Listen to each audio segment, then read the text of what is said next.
Outlet पर होगा आपके सारे फिजिक्स के इंस्टीट्यूट मैथ्स और उसका सफाया। बस अपने फोन से क्वेश्चन की फोटो खींचो, क्रॉप करो और तुरंत वीडियो सोल्यूशन पाओ। डाउनलोड कीजिए डाउटनेट ऐप अभी या फिर व्हाट्सएप कीजिए अपने डाउट्स 8 400 400 400 पर। अब हम देखेंगे Bohr's model for hydrogen atom. Rutherford model में जो भी कमियां थी उनको पूरी करने के लिए 1913 में नील्स बोहर नामक एक साइंटिस्ट ने क्लासिकल और क्वांटम फिजिक्स की हेल्प से एक एटॉमिक मॉडल प्रपोज किया जिसे कहते हैं बोहर्स मॉडल। उस मॉडल के कुछ पोस्टुलेट्स थे जो है फर्स्ट, हाइड्रोजन एटम में इलेक्ट्रॉन्स न्यूक्लियस के अराउंड सर्कुलर पाथ्स में घूमते हैं, रिवॉल्व करते हैं और इन सर्कुलर पाथ्स का रेडियस और एनर्जी कांस्टेंट होती है। इन सर्कुलर पाथ्स को बोहर ने नाम दिया ऑर्बिट। ऑर्बिट को स्टेशनरी स्टेट या एनर्जी शेल या अलाउड एनर्जी स्टेट्स भी कहा जाता है। इन ऑर्बिट्स को K, L, M, N and so on से रिप्रेजेंट किया जाता है या नंबर्स 1, 2, 3 एंड सो ऑन से रिप्रेजेंट किया जाता है। इन नंबर्स को हम कहते हैं n, जो कि होता है प्रिंसिपल क्वांटम नंबर।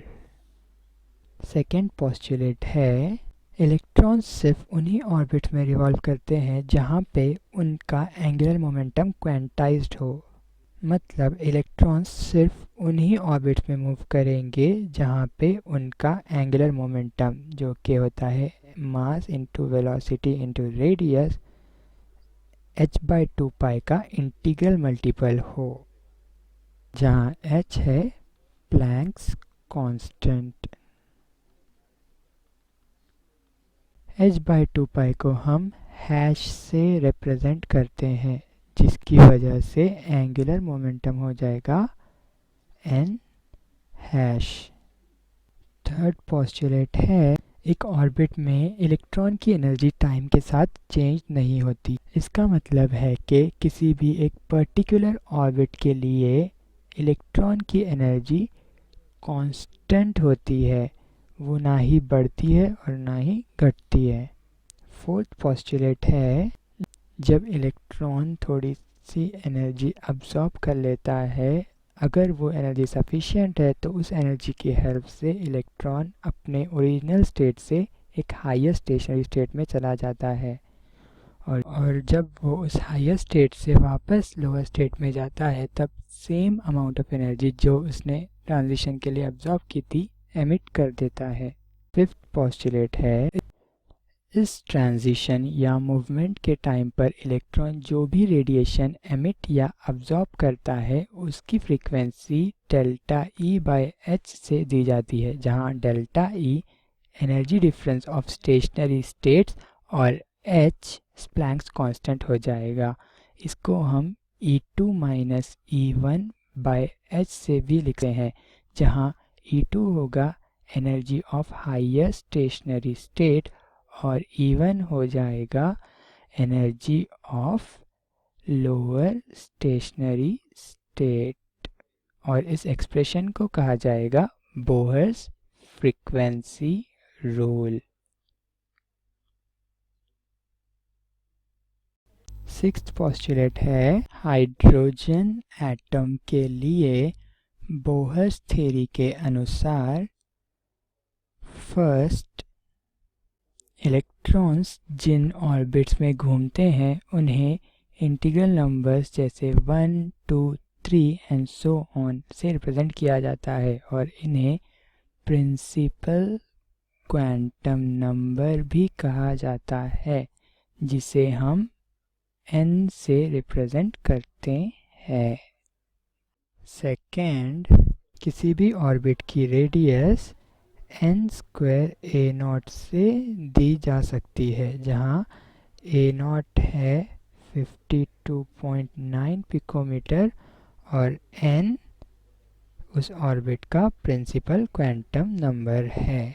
इस एक्सप्रेशन से हमें हाइड्रोजन की फर्स्ट ऑर्बिट, जिसे हम बोहर्स ऑर्बिट कहते हैं, उसका रेडियस मिल जाएगा, जो होगा 52.9 पिकोमीटर्स।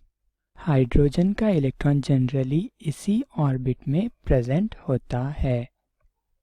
थर्ड, किसी भी ऑर्बिट की एनर्जी इस एक्सप्रेशन से दी जाती है, En is equal to minus RH into 1/n square, जहाँ n प्रिंसिपल क्वांटम नंबर है और RH रिडबर्ग कांस्टेंट, जिसकी वैल्यू है 2.18 into 10 to the power minus 18 joule. इस तरह से इलेक्ट्रॉन nth ऑर्बिट की एनर्जी हो गई minus 2.18 into 10 to the power minus 18 into 1/n square joule. अगर हम सेकेंड ऑर्बिट की बात करें तो E2 हो जाएगा minus 2.18 into 10 to the power minus 18 into 1 divided by 2 का स्क्वायर, जो कि आएगा 0.545 into 10 to the power minus 18 joule. इस तरह से सेकेंड ऑर्बिट की एनर्जी हो गई minus 0.545 into 10 to the power minus 18 joules.